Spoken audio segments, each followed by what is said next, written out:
సరిగమ పదనిస సని దప మగరిస ససరీరి గగ్గ మమ్మ పాప దద్ద నిన్ని ససరీరి. సార్, అసలే మనసంతా చికాకుతో తస్తుంటే మీ కూని రాగంతో నన్ను ఎందుకండి ఖూని చేస్తారు? ఏమిటయ్యా వాతం కమ్మిన గుర్రంలా శృతిపోయిన రాగంలా అలా పిచ్చి మొహం వేసి కూర్చున్నావు? అసలేమైంది నీకు? మీకెందుకండి? నాకెందుక? చెప్తావా చెప్పవా? నేను ససగిరిగిరి సని దప మగరిస మగరిస సని దప. సార్ చెప్తాను, సార్ చెప్తాను. రాత్రంతా దిగులుగా గుబులుగా నిద్ర పట్టక చస్తున్నాను. డాక్టర్ల దగ్గరికి వెళ్ళినా మందులు తండగే గాని ఏమీ పని చేయడం లేదు. రాత్రిళ్ళు నిద్ర పట్టడం లేదా? ఈ వయస్సులో మందులు మాకులు కదయ్యా వాడవలసింది. పిట్టల వేట. ఏమిటి పిట్టల వేట? ఆ పిట్టల వేట కాదు, అందమైన వయసులో ఉన్న అమ్మాయిని చూసి ప్రేమించేయడమే.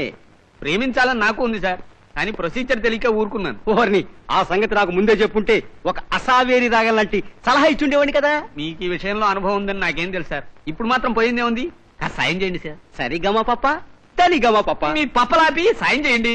నీ దని మమ్మ సరి రెగస. ఏంటి నేను కూడా ఫీజు ఇచ్చుకోవాలంటారా? రెగమప రెగమప. తీసుకోండి. చూడు చిట్టుబాబు, ఈ ప్రేమ అనేది సంగీతంలాగా ఒక మహాసముద్రం లాంటిదయ్యా. నేను ఆ రెండిట్లోనూ మునిగి తేలి ఈత కొట్టినవాణ్ణి. నీ దగ్గమ్మ పప్ప దానిగమ్మ పప్ప. సంగీతం సాగరం అన్నమాట నిజమే గాని మీరీత కొట్టడం లేదు. మాలాంటి వాళ్ళని ముంచి చంపేస్తున్నారు. ప్రేమ విషయం చెప్పండి. వస్తున్నా. నేను కుర్రాడిగా ఉన్నప్పుడు రోజుకో అమ్మాయిని ఎడాపెడా సనిదప్ప ఎడాపెడా మగరిస ఎడాపెడా.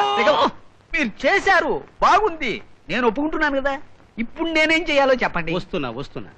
ఒంటరిగా నిలబడి ఏ బస్సు కోసమో రిక్షా కోసం ఎదురు చూస్తున్న అమ్మాయిని చూసి సెలెక్ట్ చేసుకోవాలి. తర్వాత మొదట ఓర చూపు, పిదప చిలిపి నవ్వు, ఆ పైన సరిగమ పదనిస.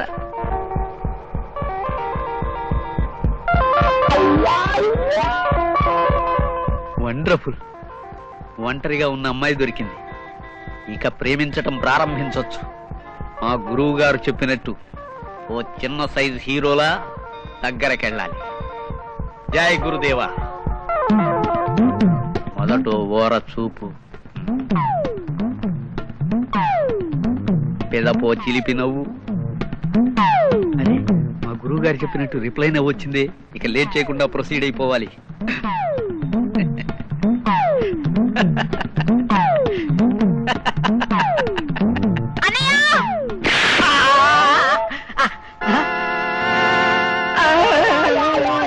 గడేల్మని దవడ అవుట్ పేలినట్టు పేలగానే రెండో దెబ్బకి దొరకకుండా పారిపోయి వచ్చాను. తదిగిండతో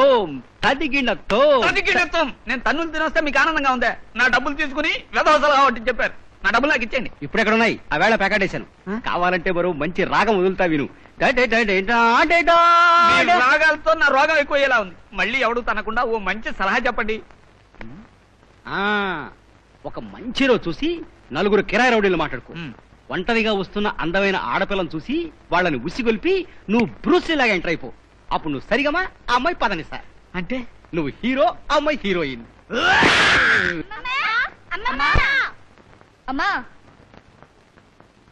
ఏమిటమ్మా ఇందు, ఆదివారం నాడు కూడా ఇంత లేటుగా వచ్చావు? అల్లుడు గారేరి? ఇవాళ ఆఫీస్ స్టాఫ్ అంతా కలిసి ఏదో ఫంక్షన్ చేసుకుంటున్నారట, అందుకే రావటం కుదరలేదు. అది సరే గాని అమ్మమ్మ, రాన్ డాడీ గురించి అడుగుతావు కానీ నా గురించి అడగవే. ఏం అడగమంటావే తల్లి? ఏముందమ్మమ్మ, దానికి తిండి ఉంటే చాలు. షటప్. అమ్మమ్మ నాకు ఎలాగో పెడుతుందిగా కదమ్మమ్మ. ఊళ్ళో ఉన్నా వచ్చేది వారానికి ఒక్కసారి. మీకేమైనా చేసి పెట్టకపోతే నా మనసుకు తృప్తి ఉండొద్దు. అమ్మా ఇందు, నీకు పిల్లలకి ఇష్టమని పాయసం చేశాను, రండి తాగుదురు గాని. ముందు వాళ్ళకి పెట్టమ్మా, నేను నాన్నగారిని ఒకసారి పలకరించి వస్తాను. నాన్న,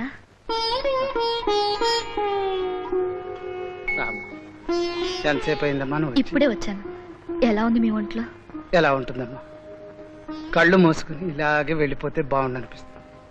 కాకపోతే దేవుడు ఈ జన్మలో నేను చేసిన పాపాలకి ఇంకా ఇలా శిక్ష అనుభవించాలని రాసిపెట్టినట్టున్నాడు. అందుకే కాలు చెయ్యి పడిపోయినా ఇంకా ఇలాగే మంచాన పడి బతుకుతున్నాను. ఏమిటమ్మా, మీ నాన్న నిన్ను చూడగానే చావు బ్రతుకొని మొదలు పెట్టేశారా? ఈ మధ్య మనిషి కనిపిస్తే చాలు ఈయనకి మాటలు ఎక్కువయ్యాయి. ఇందా అమ్మాయికి నా మనసులోని మాట చెప్తున్నాను. గతంలో నిన్నో రకంగా బాధ పెట్టాను, ఇప్పుడు మరో రకంగా బాధ పెడుతున్నాను. చాలేండి. భార్య భర్తకి చాకరీ చేయడం బాధ అనుకుంటే ఈ లోకంలో ఆడవాళ్ళు కాపురమే చేయలేరు. అమ్మ చెప్పేది నిజమే నాన్న. నువ్వు కళ్ళ ముందు ఉండడం వల్లే కదా నిన్ను చూసుకుని తను బ్రతుకుతోంది. ఆ ఆడపిల్లని నేను పెళ్లి చేసుకుని వెళ్ళిపోయాను. ఇక తనకున్నది నువ్వేగా నాన్న. ఆ? ఉండు, పళ్ళరసం ఇస్తాను. ఈవేళ మీరు రాలేదేమిటా అని అమ్మ ఎన్నిసార్లు అనుకుందో. ఒకే ఊళ్ళో ఉన్నాం, వారానికి ఒకసారన్నా వాళ్ళకి కనిపించకపోతే వాళ్ళు బాధపడరు? అబ్బా పడ్డారులే వైమాల బాధ. ప్రపంచంలో నీ ఒక్కదానికే ఉన్నారు తల్లిదండ్రులు బాధపడటానికి. అయినా అప్పటికి మంచిలను అనిపించుకోవాలని ప్రతి వారం నీతో పాటు వస్తున్నావుగా తోకలాగా. ఏదో ఈ వారం పార్టీ వచ్చింది, సరదాగా వెళ్ళాం. నేను పుట్టకపోతే ఏమై ఉండేదాన్ని? నేను సుఖపడేవాళ్ళు. షో, బుజ్జిలా పుట్టకపోతే బుజ్జిగాళ్ళలా పుట్టుండేదాన్ని. బుజ్జిగాడా అయితే నాకు తమ్ముడు అనమాట. నీకు కాదు, నాకే తమ్ముడు. నీకు తమ్ముడైతే నాకు తమ్ముడేగా. వచ్చే మొద్దు, అప్పుడు నువ్వు పుట్టిండేదానివే కాదు, నువ్వే మొద్దువి. బుజ్జి అక్కడి కంటే పెద్ద కదా అనొచ్చు, తప్పు కదా. దానికంటే చిన్నదాన్ని, అది నన్ను అనొచ్చా? నేనంటా నా ఇష్టం, నేను అంటా నా ఇష్టం.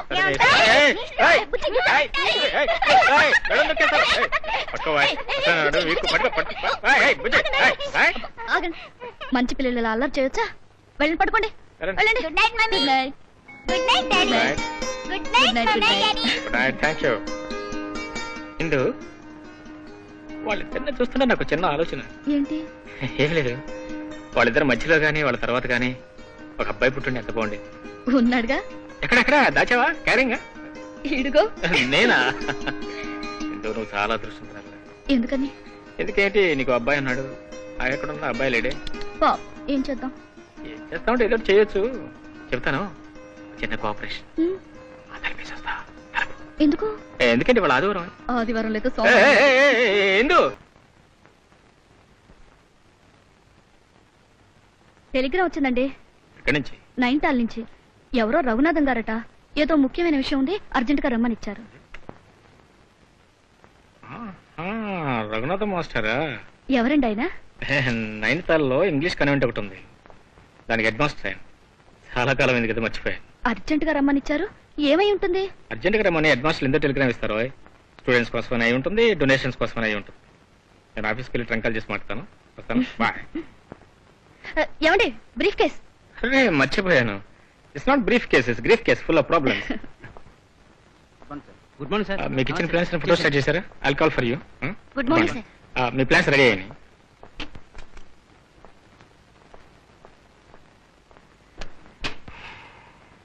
Okay fine.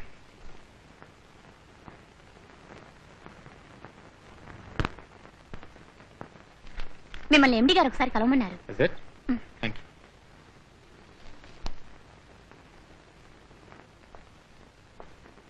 Sorry miss Leela, నైనితాల్కి అర్జెంట్ కాల్ బుక్ చేయండి. అలాగే సార్.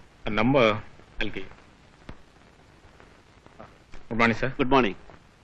వీరు సూర్యనారాయణమూర్తి గారు. Hello, I'm Shekhar. ఇతను మా కంపెనీ పార్ట్నర్, మంచి ఆర్కిటెక్ట్. శేఖర్, వీరు సినిమా కాంప్లెక్స్ కట్టాలనుకుంటున్నారు. నా దగ్గర డిజైన్స్ అవి చూపెట్టాను. నీ దగ్గర మీద డిజైన్స్ అవి చూపెట్టి ఆ ఎస్టిమేట్ వివరాలన్నీ చూడు. Okay sir, that's okay. Okay. Best of luck. Will meet tomorrow. Hello hello hello. నేను మాధవిని మాట్లాడుతున్నాను. ఏమిటి, రఘునాథ మాస్టర్ గారి ఫోన్ నెంబర్ కావాలా? మీరు ఎవరండి మాట్లాడేది? నేను మద్రాస్ నుంచి శేఖర్ని మాట్లాడుతున్నాను. శేఖర్ అంటే రాజశేఖర్ గారేనా అండి? అవునండి. నా పేరు మాధవయ్య బాబు, నేను ఇక్కడ పోస్ట్ మాస్టర్ని. నేనే మీకు టెలిగ్రామ్ ఇచ్చింది. మాస్టర్ గారు ఒక లెటర్ కూడా రాసి నా చేత పోస్ట్ చేయించారు. అది మీకు అందిందా? ఉత్తరం అండి. ఉత్తరం ఏం అందలేదండి, టెలిగ్రామ్ మాత్రం అందింది. అవును, మాస్టర్ గారు నా టెలిగ్రామ్ ఎందుకు ఇచ్చారో మీరేమో చెప్పగలరా? చాలా ముఖ్యమైన విషయం అండి. ఇంతకీ మీరు మాట్లాడేది రాజశేఖర్ గారేనా? అవునండి, మాస్టర్ గారు తెలిసిన రాజశేఖర్ అని మాట్లాడుతున్నాను. ఇంతకీ సంగతి ఏంటో చెప్పగలరా? సంగతి ఏమిటంటేనండి, మీరు 9th వచ్చి మీ అబ్బాయిని తీసుకెళ్ళమని మాస్టారు. Hello hello hello hello. Hello Madhav గారు, మాస్టర్ గారు ఏం చెప్పారు? కాస్త గట్టిగా చెప్పండి సార్, ఏం వినపట్లేదు. ఆయనకి వయసు అయిపోయింది బాబు, ఇంకెన్నాళ్ళు బతకనని. మీరు 9th వచ్చి మీ కన్న కొడుకుని తీసుకెళ్తే మంచిదని. Hello hello hello hello hello. Madhavaiah garu, అసలు సంగతి ఏమిటో కాస్త అర్థమయ్యేలా చెప్పండి సార్. మాస్టర్ గారు మీతో ఏం చెప్పారు, నాతో ఏం చెప్పమన్నారు? అయ్యా, మాస్టర్ గారి దగ్గర ఇప్పుడు ఒక పసివాడు ఉంటున్నాడు. ఆ పిల్లవాడి తల్లి చనిపోయే ముందు వాడిని మాస్టర్ గారికి అప్పగించిపోయింది. ఎవరండి, ఎవరు అప్పు చెప్పెళ్ళింది? ఆ పిల్లవాడి తల్లి అదే బాబు, జ్యోతి. జ్యోతి?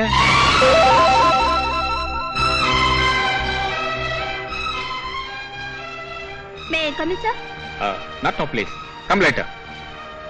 అవును బాబు, జ్యోతి. జ్యోతి మీకు తెలుసు కదా. జ్యోతికి మీరు వచ్చి తీసుకెళ్తే మంచిదని మాస్టర్ టెలిగ్రామ్ ఇప్పించారు. లెటర్ కూడా రాశారు.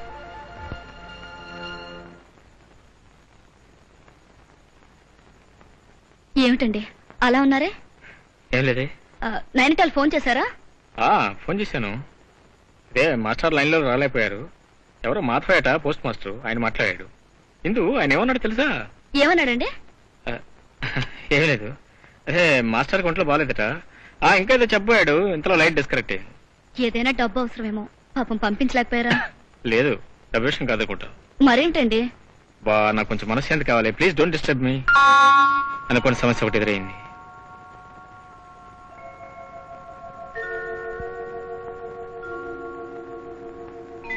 మీ సమస్యల్లో కష్టాల్లో నేను పాలు పంచుకోకూడదా?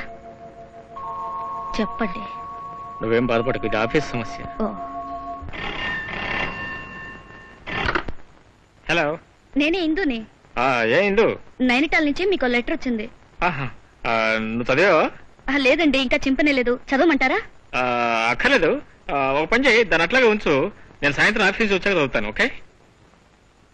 హలో ఇందు, పోనీ ఒక పని చేయి, నేను ప్యూన్ పంపిస్తాను, అతని చేతికి. అలాగే.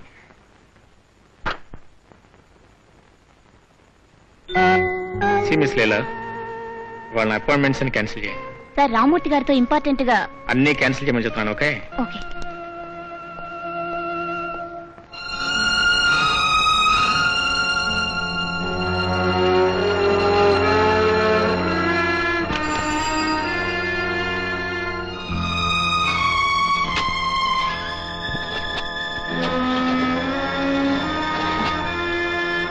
బాబు శేఖర్, జ్యోతి ఎంతో ఉన్నతమైన మనిషి. అందుకే ఆమెకు పుట్టిన బిడ్డను గురించి నీకేనాడూ తెలియకూడదనే అనుకుంది. ఆ పసివాడు పుట్టినప్పుడు వాడి జన్మరహస్యం తెలిసిన నాతో ఏమందో తెలుసా బాబు? మాస్టారు, ఈ బాబు గురించి శేఖర్కి ఏనాటికి తెలియకూడదు. నా కారణంగా అతని బ్రతుకులో గాని అతని కుటుంబంలో గాని ఎలాంటి కలతలు రావని నేను శేఖర్కి ఏనాడో మాట ఇచ్చాను. ఈ బిడ్డ నా బ్రతుక్కి ఒక లక్ష్యం కావాలే గాని మరొకరి బ్రతుక్కి సమస్య కాకూడదు అంది.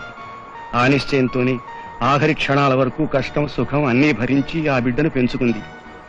కాని ఇప్పుడు ఆ పసివాడు ఒంటరివాడై ఎవరికీ కానివాడిలా నిర్జీవంగా దీనంగా శూన్యంలోకి చూస్తూ బ్రతుకుతున్నాడు. నవ్వు ఏడుపు ఏమీ లేకుండా గంభీరంగా బ్రతుకుతున్న ఆ బిడ్డను చూస్తుంటే ఇంత చిన్న వయస్సులోనే బాల్యం అనేది వాడి విషయంలో ముగిసిపోయిందా అనిపిస్తుంది. అందుకే ఆ పసివాణ్ణి నీ దగ్గరకు పంపాలని నిర్ణయించుకున్నా. కన్న మమకారంతో ఆ చిన్నారి బిడ్డను చేరదీస్తావనే నా ఆశ.